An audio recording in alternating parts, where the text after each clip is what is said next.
Kali ini saya akan bercerita tentang asal-usul huruf Jawa. Saya pribadi juga nggak begitu paham tentang huruf Jawa, tapi saya hafal tentang huruf Jawa, yaitu Hono Coroko, Doto Sewolo, Podo Joyonya, Monggo Bodongo. Untuk penulisan hurufnya saya juga paham, tetapi untuk menggandengkan menjadi satu kalimat atau kata, ini yang saya masih belum memahami. Karena dulu waktu saya sekolah itu ada mata pelajaran bahasa daerah. Kebetulan saya tinggal di Jawa, jadi bahasa daerahnya bahasa Jawa, tetapi di situ tentang penulisan huruf Jawa atau menulis kalimat huruf Jawa, saya sudah gimana ya, faktor U udah lupa. Nah, kali ini saya akan menceritakan tentang asal-usul huruf Jawa dari cerita pada zamannya, yaitu Aji Soko. Dan nanti kita akan bisa mengambil satu kesimpulan yang bisa kita rasakan sendiri untuk kita semua. Konon pada waktu itu diceritakan ada satu kerajaan, yaitu kerajaan Medangdira. Nah, kerajaan Medangdira itu dipimpin oleh seorang raja yang namanya Prabu Dewata Cengkar. Nah, Prabu Dewata Cengkar ini mempunyai satu kebiasaan, setahun sekali harus memangsa rakyatnya. Jadi siapa yang akan dimangsa, mau tidak mau ya, punggawa-punggawa keraton, punggawa kerajaan ataupun para patih itu harus mencari orang untuk dipersembahkan buat rajanya Prabu Dewata Cengkar. Nah, di balik itu ada seorang pemuda yang namanya Aji Saka. Aji Saka ini salah satu kalau saya bilang taat ibadah, ya, taat agama, bisa dikatakan sebagai penuntun, bisa dikatakan sebagai guru agama, atau bisa dikatakan sebagai pelaku spiritual agama gitu. Nah, kebetulan saat itu Aji Saka ini mendengar kabar. Aji Saka ini kebetulan memimpin suatu daerah, yaitu Medang Kamulan, ya, kerajaan Medang Kamulan. Mendengar selintingan kabar bahwa kebiasaan Prabu Dewata Cengkar ini memangsa manusia untuk dijadikan makanan, ya, untuk dijadikan makanan. Nah, sudah pada waktunya kalau Prabu Dewata Cengkar itu harus benar-benar lengser dari kedudukannya sebagai raja, bahkan harus mati oleh karena kebiasaan yang tidak baik, tabiatnya yang kurang baik, kanibal begitu. Dari kabar tersebut ditangkap oleh Aji Saka. Aji Saka mempunyai seorang patih, yaitu namanya Patih Trenggono. Nah, si Patih Trenggono ini diajak oleh Aji Saka untuk sowan, ya, datang ke kerajaan Medangdira menghadap ke Prabu Dewata Cengkar. Maksud kedatangannya untuk menyerahkan dirinya, ya. Jadi maksud kedatangan dari Aji Saka ini untuk menyerahkan dirinya untuk dimangsa oleh Prabu Dewata Cengkar. Tetapi di situ dicegah oleh anaknya Prabu Dewata Cengkar, yaitu namanya Daniswara. Kenapa? Karena dari segi laku spiritualnya dari segi keagamaannya ini eman, artinya itu sayang nanti kalau dimakan oleh orang tuanya. Dasar orangnya itu gagah, ganteng, ya, cocok untuk menjadi panutan. Tetapi tidak berhenti di situ. Aji Saka mempunyai niat lain. Mau tidak mau Prabu Tito Cengkar harus mengakhiri hidupnya atau untuk mengakhiri masa jabatannya. Dari segi pembicaraan ini memaksa, Aji Saka memaksa, mau tidak mau harus dimangsa oleh Prabu Tito Cengkar. Akhirnya sudah nggak ada lagi yang dimangsa, oleh karena seluruh masyarakat, seluruh penduduk kerajaan Medang Diro dan Medang Kamulan itu sudah dikasih tahu oleh Prabu Tito Cengkar, kalaupun tidak perlu untuk menyerahkan diri atau untuk memaksakan diri dimakan oleh Prabu Tito Cengkar. Cukup Aji Saka yang mewakili. Nah, kemudian di situ Prabu Tito Cengkar mempunyai permintaan. Saya mengutip pembicaraannya. Kalau nanti Aji Saka saya mangsa, apa yang menjadi permintaanmu? Yang terakhir, Aji Saka bilang, saya cuma minta satu permintaan, yaitu saya minta tanah selebar destar saya, sajadah saya, selebar sajadah saya. Permintaannya memang cukup sepele, ya kan? Mau dimangsa tetapi hanya minta persembahan tanah selebar sajadahnya Aji Saka. Terjadilah pertarungan. Oleh karena ketika sajadah itu dibentangkan 3 bulan lamanya masih belum ketemu pinggirnya. Artinya seluruh kerajaan Medang Diro itu sudah menjadi kekuasaan Aji Saka. Nah, secara otomatis Prabu Tito Cengkar kalah, ya, kalah. Karena apa? Hingga Prabu Tito Cengkar ini tersingkir atau terseret ke pantai laut selatan. Oleh karena datarannya sudah nggak ada, sudah menjadi milik Aji Saka semua.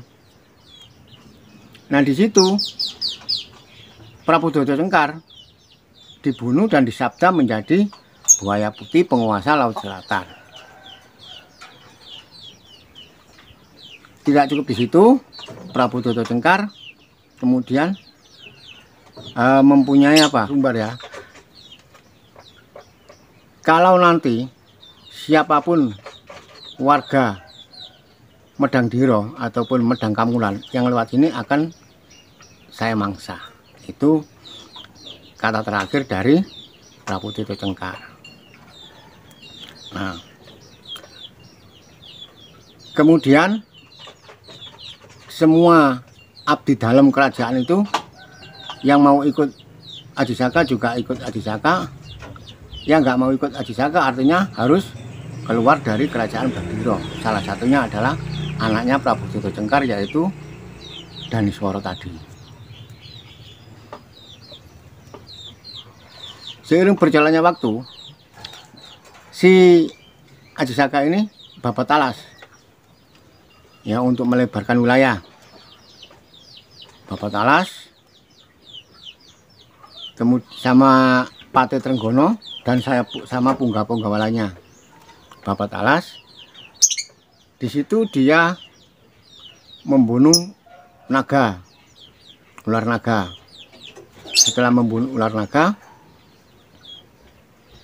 dia mendapat sanjungan, mendapat pujian dari para hewan yang lain, binatang-binatang yang lain, termasuk burung dan juga yang lainnya. Karena apa? selama ular naga itu masih berada di dalam hutan akan memangsa binatang-binatang yang lain itu. Jadi dengan terima kasihnya para binatang yang lainnya itu membantu sama Aji Saka. Setelah membunuh ular tadi, Aji Saka merasa haus dan lapar hingga tak berdaya. Keluarlah dari hutan. Aji Saka sama para punggawanya tadi, termasuk Patih Trenggono tadi,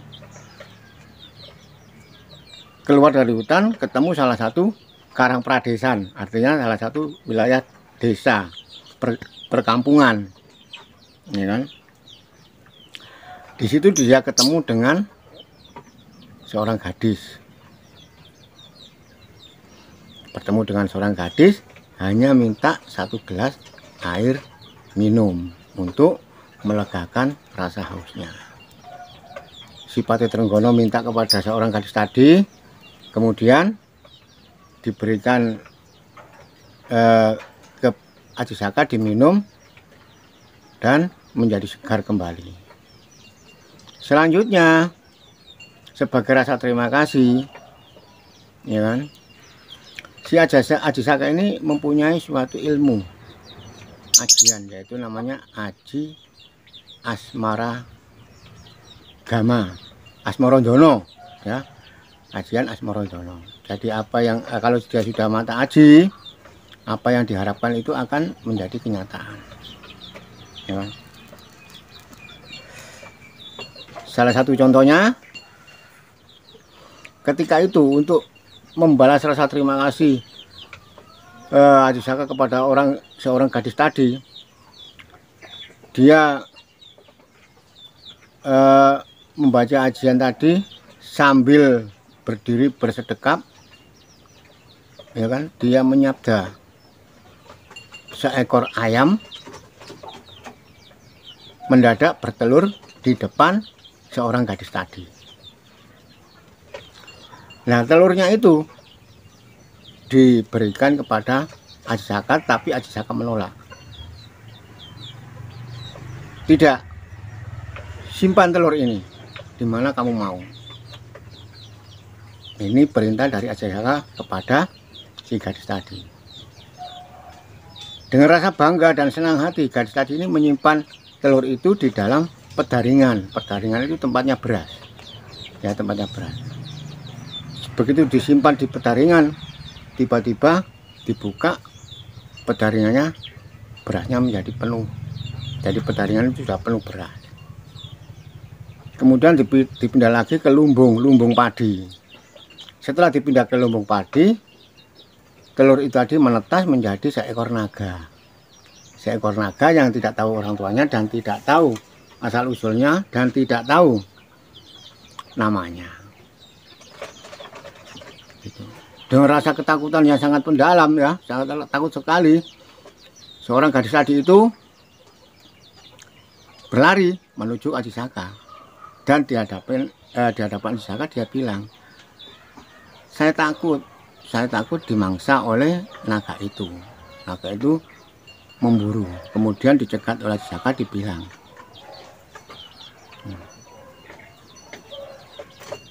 apa maksudmu memburu anak gadis itu? Apa mau dimangsa? Tidak, saya tidak akan memangsa. Saya ingin tahu siapa orang tua saya, asal usul saya dari mana, dan nama saya siapa. Baiklah, kalau begitu, kamu akan saya kasih tahu namamu siapa, asal usulmu dari mana. Tapi ada satu syarat. Ya, syaratnya apa? Saya akan melaksanakan, kata si ular tadi. Syaratnya, pergilah ke pantai selatan, bunuh buaya putih yang ada di sana. Setelah kamu membunuh buaya putih, nanti kamu akan saya kasih tahu siapa asal usulmu dan siapa namamu. Pergilah ular naga tadi. Setelah itu, Aji Saka meninggalkan pesan kepada seorang gadis tadi. Pesannya yaitu, hiduplah rukun kepada sesama manusia. Jangan suka saling menyalahkan, jangan suka saling membenci. ya kan? Karena semua adalah milik Tuhan, semua sudah menjadi kuasa Tuhan. Taatlah beribadah, pegang teguh agama untuk menjaga akhlak manusia, itu pesannya. Setelah itu bersama para punggawanya, Aji Saka ini melanjutkan perjalanan, yaitu Babat Talas tadi, melebarkan wilayah kekuasaan. Di tengah-tengah perjalanan Aji Saka ingat bahwa dia pernah titip pusaka kepada Sembodo. Sembodo ini abdi kinasih yang dititipi pusaka di wilayah kerajaan Landung Sari, Andung Sari, di kerajaan Andung Sari, di wilayah Andung Sari, bukan kerajaan tapi wilayah Andung Sari, salah satu wilayah kerajaan dari Medangdira tadi. Kemudian diutuslah abdi yang lain yang namanya Duro. Dia bilang, Duro, hari ini kamu saya utus untuk mengambil pusaka yang saya titipkan di saudaramu, yaitu Sembodo. Baik Gusti, saya akan berangkat.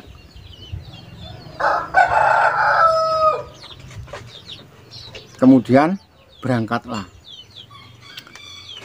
si Aji Saka bersama para punggawanya dan Patih Trenggono tadi melanjutkan pekerjaannya. Si Duro melanjutkan perjalanannya untuk mengambil pusaka tadi.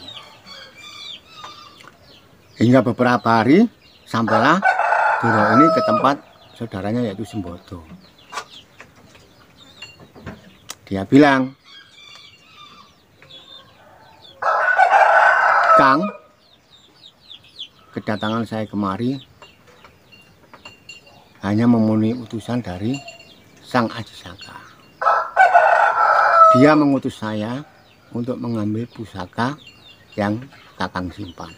Ini perkataan daripada Duro. Kemudian Sembodo menjawab, maaf Kang, saya hanya memenuhi perintah, saya hanya memenuhi amanah dari dari Sang Aji Saka. Beliau memerintahkan saya atau meninggalkan amanah kepada saya, jangan diberikan pusaka ini kepada siapapun kalau bukan saya sendiri yang mengambilnya, atau kalau tidak ada tanda dari saya jangan diberikan. Ini pesan dari Sang Aji Saka. Di situ terjadi perdebatan. Yang satunya juga mengemban tugas dengan amanahnya, yang satunya juga mengemban tugas dengan amanahnya. Sama-sama mengemban tugas, sama-sama taat kepada amanah tadi. Gitu. Si Sembodo ini khawatir nanti jangan-jangan disalahgunakan oleh Duro. Karena dalamnya laut bisa diduga, hati orang siapa yang tahu. Kan begitu. Akhirnya terjadilah pertengkaran, adu kesaktian, hingga pada akhirnya kedua-duanya meninggal dunia. Kembali lagi ke Aji Saka. Setelah ini Aji Saka ingat ketika waktu Babat Alas ya melebarkan wilayah tadi, dia pamit kepada Patih Trenggono. Dia bilang, Kakang Patih, saya merasa tidak enak setelah saya memerintahkan Duro untuk mengambil pusaka itu di Sembodo. Untuk sementara dan saat ini, pekerjaan pelebaran wilayah ini saya serahkan kepada Kakang Patih untuk memimpinnya. Saya akan menemui abdi kinasih dalam. Abdi kinasih saya yaitu Duro dan Sembodo.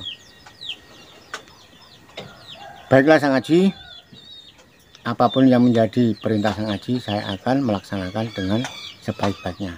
Ini jawaban dari Patih Trenggono. pergilah Sang Aji ke tempat Sembodo tadi. Setelah sampai merasa terkejut.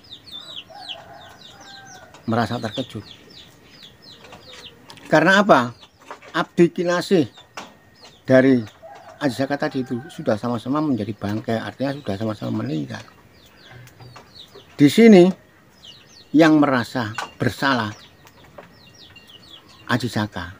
Aji Saka mengakui bahwa saya memang merasa bersalah. Karena apa?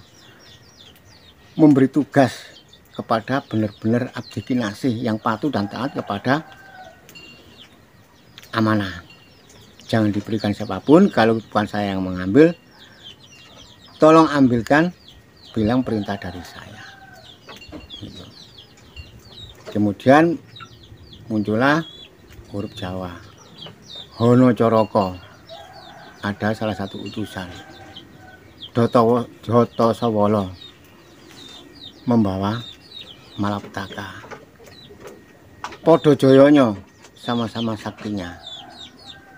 Monggo Botongo sama-sama menjadi bangkai.